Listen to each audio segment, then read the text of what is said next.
De regreso a Línea Directa, y en esta ocasión nos acompaña el licenciado Juan Dalmau, candidato al Senado por acumulación por el Partido Independentista Puertorriqueño. Buenas noches, Juan, Saludos, bienvenido. Buenas noches a ustedes, un placer estar aquí. Es mi primera vez, espero que se repita pronto.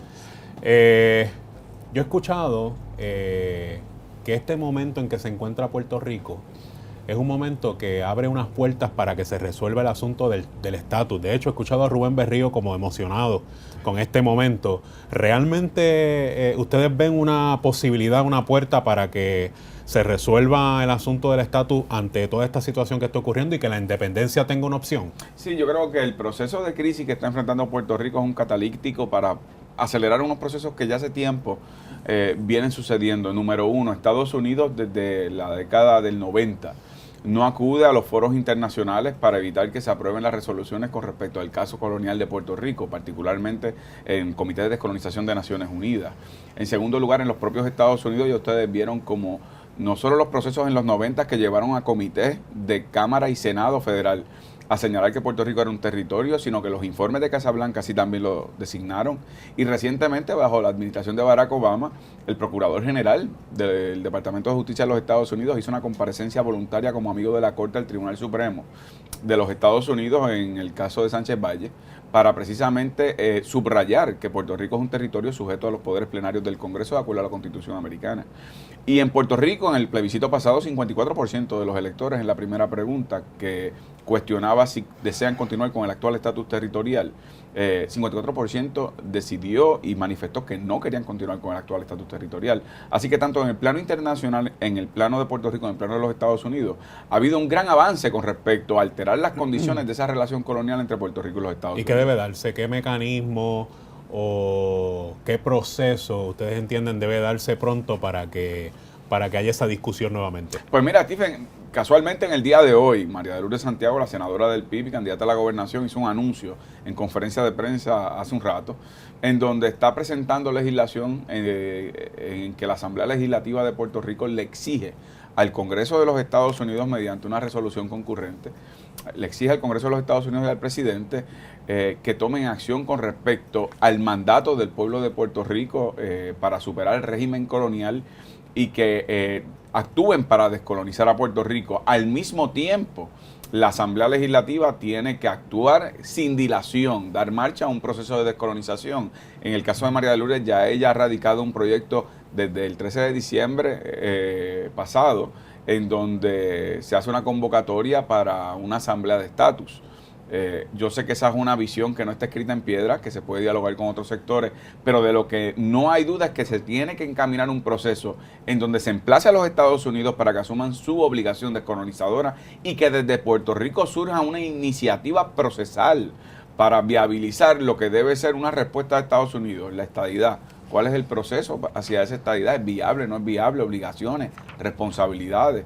En el caso de una fórmula de asociación soberana o libre asociación de acuerdo a la resolución 1541-15 de las Naciones Unidas, bueno, pues en ese caso, ¿cuáles son los términos de la asociación? En el caso de la independencia, según el derecho internacional, por tratarse de un derecho inalienable, es decir, que es natural, no se puede negar, es autoejecutable, lo que hay que negociar son los términos de la transición a la independencia. En el proyecto del Senado 712 del 89 al 91, que se conoció como el proyecto Johnston, esos términos de la transición hablaban de un periodo de 15 años de transición, donde los bloques de asistencia social económica vendrían a ser administrados por el gobierno de Puerto Rico establecido como un país independiente, en donde habría la posibilidad de un libre tránsito, donde habría posibilidades para negociar las condiciones de ciudadanía, ciudadanía dual, etcétera, etcétera. Así que esas condiciones habría que negociarlas, pero ahí está el mapa de ruta, lo que hay que dar el primer paso, y de eso se trata lo que ha propuesto el PIB. O sea que yo entiendo entonces que de ganar el Partido Independentista puertorriqueño, ¿tendríamos 15 años para hacer una transición? No, bueno, es una gran pregunta. De ganar el Partido Independentista puertorriqueño unas elecciones generales, va a ocurrir igual que ha ocurrido con el Partido Nuevo Progresista. Han ganado elecciones siendo un partido estadista, no ha venido la estadidad. En el caso del Partido Popular Democrático han ganado gobernadores o gobernadoras del Partido Popular Democrático y no ha habido una transformación del ELA en sus distintas acepciones.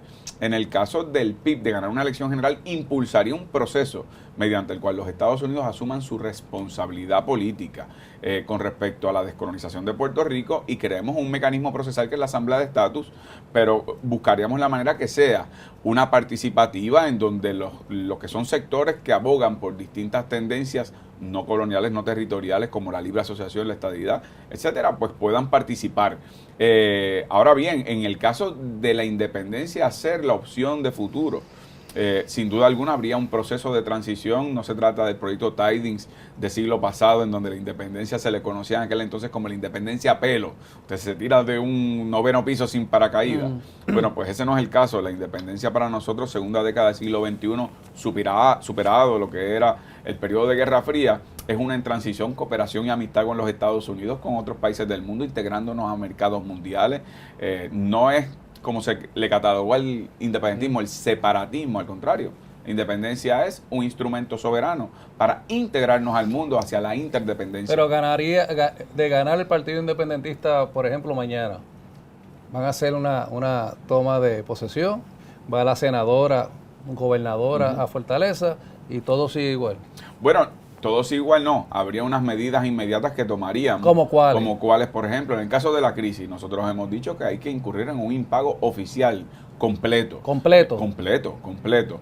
Claro, hay que certificar en su momento y distinguir quiénes son aquellos acreedores en donde están las cooperativas, están los pensionados, por ejemplo, y aquellos que fueron especuladores, que son el 80% de los acreedores que tiene el gobierno de Puerto Rico y que lo hicieron aprovechando una economía que estaba venida a menos para prestar en condiciones desiguales. Licenciado, perdone, se ha olvidado de algo, y la Junta Fiscal, ¿dónde le va a dejar? Bueno, la Junta de Control Fiscal Federal es una que combatiríamos y la estamos combatiendo desde que se propuso. Como sabe, es una imposición colonial de una Junta que viene como un agente cobrador de los bonistas y los acreedores. La Junta de Control Fiscal, como está concebida, no es para administrar mejor el presupuesto del país, es para cumplir con los acreedores, incluso en detrimento de servicios esenciales que brinda el gobierno, como pensiones, como reducción de salario mínimo a los jóvenes, como lo que tiene que ver con servicios como educación especial, transportistas, etcétera. Así que por eso es que al principio hubo personas que favorecieron la Junta de Control Fiscal, particularmente del Partido Popular y del PNP, pensando que era una junta de control, que se veía como poner las cosas en orden fiscal, porque se veía como que los asuntos económicos se iban a atender. Federal, todo lo que sea federal, pensaron, es bueno. Cuando vieron el contenido del proyecto, confirmaron lo que el PIB había anticipado. Yo estuve hace un año y medio en el Congreso de los Estados Unidos, en reuniones tanto en Senado como en Cámara. Estuve en reuniones con el Ejecutivo, funcionarios de Casa Blanca. Dos cosas surgieron de las reuniones. Número uno, que no iba a haber una tabla de salvación, o lo que llaman en Estados Unidos un bailout. Y número dos, que el problema fiscal y económico de Puerto Rico es un estatus político de subordinación anclado en el siglo pasado, que nos responde a los intereses actuales de un mundo globalizado de mercados integrados y que además ya no le sirve bien a los Estados Unidos ni por su valor geopolítico militar que se ha perdido, ni por su valor económico porque es un territorio en quiebra. Licenciado, mi pregunta va dirigida a lo siguiente. ¿Entiende usted que su partido representa a la masa independentista de este país? Bueno, mira, yo pienso que sí. Yo no estoy diciendo que absolutamente a todos independentistas, pero cuando tú tomas las encuestas que se hacen, ya sea por medios de difusión pública, ya sea por periódicos, usualmente fluctúa el que dice ser quien cree en la independencia. Bueno, pues la independencia obtiene un favor público entre un 3%, un 4%, un 5%. De hecho, en el pasado plebiscito, la independencia obtuvo cerca de 73,000 votos. En el caso del PIB, en esas elecciones que se llevaron a cabo en ese plebiscito, mi candidatura sacó cerca de 49,000 votos. Así que yo no digo que nosotros aglutinamos a la totalidad absoluta del independentismo, pero no hay duda que numéricamente, tanto en cuentas como votaciones, ha fluctuado en que lo que obtiene el PIB como partido aglutina la mayoría de los que se asocian a la lucha por la independencia. Y me corrigen, las pasadas dos elecciones su partido no obtiene el % mínimo para quedar inscrito. ¿Entiende usted? Y es una pregunta que le hago con mucho respeto.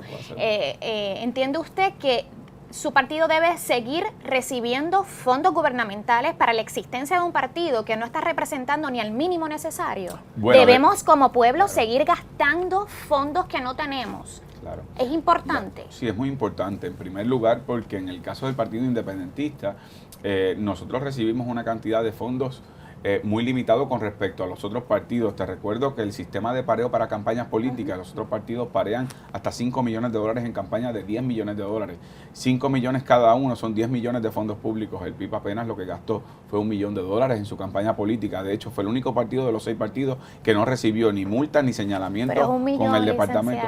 No, yo sé que siempre que hay que recortar dinero es bueno quitarle a los independentistas, pero los independentistas, para nada. Bueno, que no oigo la queja de nosotros.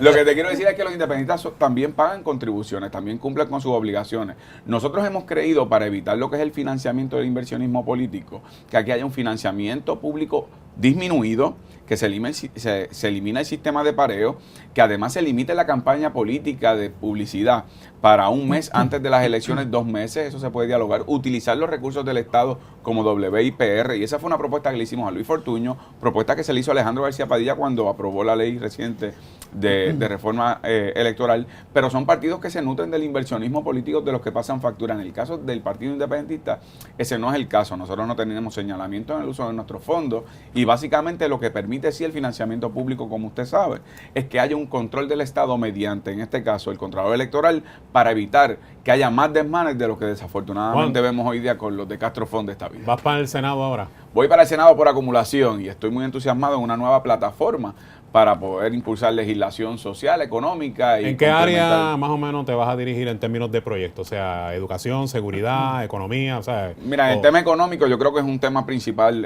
por la crisis que enfrenta Puerto Rico. Yo creo que hay que revisar la ley de incentivos industriales, hay que eliminar el concepto de aquellas que son corporaciones absolutamente exentas, principalmente aquellas que son extranjeras. Yo creo que se puede imponer una contribución no penalizante, no confiscatoria, que nos haga competitivos dándole a esas empresas beneficios no contributivos, expansión de infraestructura, lo que tiene que ser adiestramiento de mano de obra, lo que puede ser seguridad en términos de los servicios tanto de luz energética como de agua. Hay muchos proyectos, pero lo que te quiero decir es que nosotros tenemos un programa completo con respecto a los aspectos sociales y económicos, así que estoy seguro que en algún otro momento... Yo voy a hacer un compromiso contigo, que te voy a invitar otra vez para acá, para Línea Directa. Muchas gracias. Oye, a la orden ustedes, un placer. Muchas gracias. Estaremos hablando porque hay mucho tema. De aquí a noviembre, tú no vas para primaria, o sea que eso, de aquí a noviembre hay problema. Amigos, vamos a hacer una pausa. Cuando regresemos, nuestra sección de entretenimiento, así que no se retiren.